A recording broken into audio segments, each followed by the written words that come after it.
Chapter 82. Jakob gives testimony of the Lord.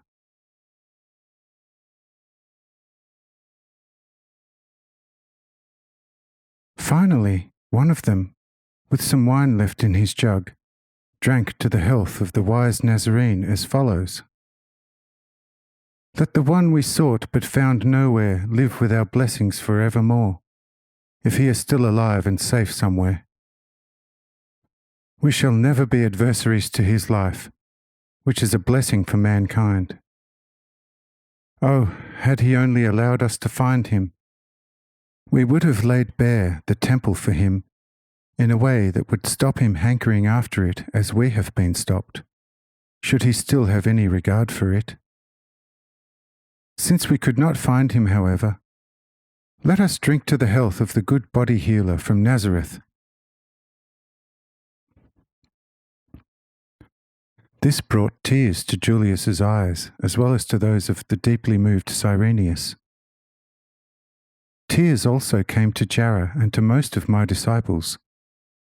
And Jakob whispered to me, "O Lord, if only I could speak now, what could I and what would I not be able to say to the thirsty rescued ones about you?" Says I, "Well, if you don't give me away, then you can let go a little, for these rescued ones shall hear you with strained attention."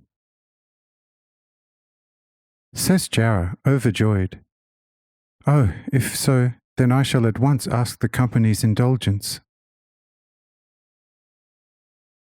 Say I, "Do so, but you must get a grip on yourself and not start crying." Says Jakob, "O Lord, that I shall be able to try and avoid." Following such assurance, Jakob rose and spoke in a precise and audible manner. "Hearken, my dear friends who just drank to the health of the Nazarene Saviour, whom you sought but could not find. This drink I share with you from my heart and the depth of my life, for I had the inestimable fortune to have made his acquaintance, and that at Gennesareth itself. Hence I am in a most blessed condition to give you a brief but truthful sketch of his character, and his unheard of abilities, should you be desirous of hearing it." They all shout, "Indeed, indeed, fairest child of Gennesareth. But take your time to prepare, lest your fairest breast suffers strains." Says Jakob, "Oh, don't let that trouble you. My breast is strong and can take plenty. So behold and hearken. Like yourselves, I had heard many a thing about the newly appeared Nazarene miraculous Saviour. Our region, however, always had been among the unhealthiest in all Galilee, because every stranger staying there for only a couple of days certainly fell too sick to continue his journey. There were some that had to remain over a year, whilst the locals were somewhat less affected. Yet there were also locals that could be regarded as sick.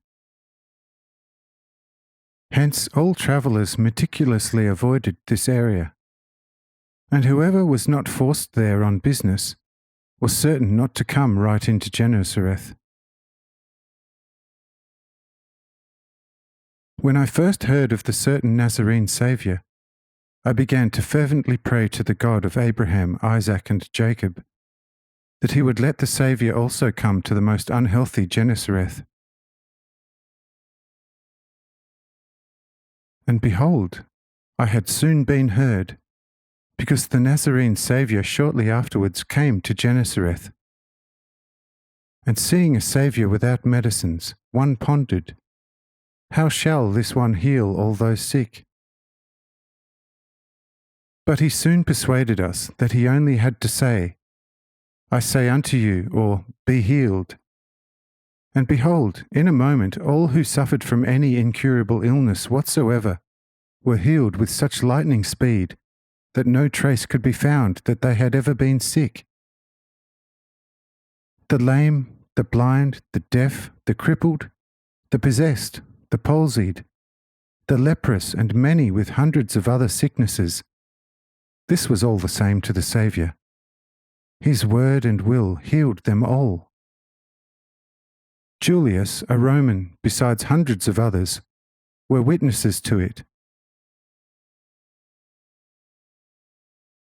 But he healed not only the people's bodies, but also their souls and intellects, sweeping blind superstition from the hearts of the foolish and misled, teaching the ignorant in such lucid fashion that it amazed them even more than his healing through the word.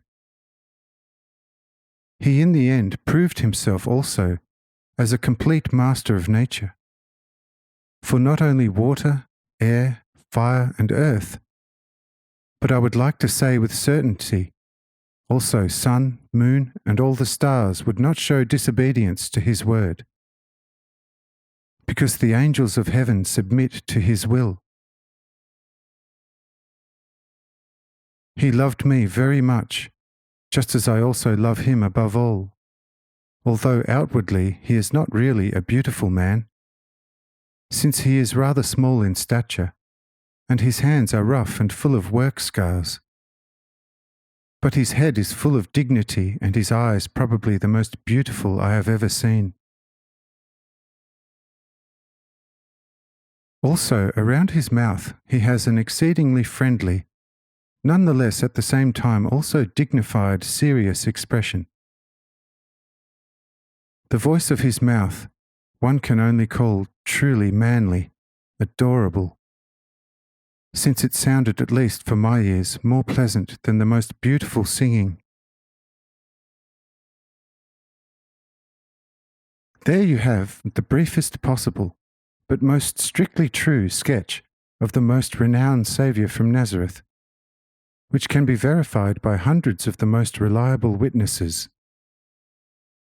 How do you like the Saviour whom you sought but could not find now?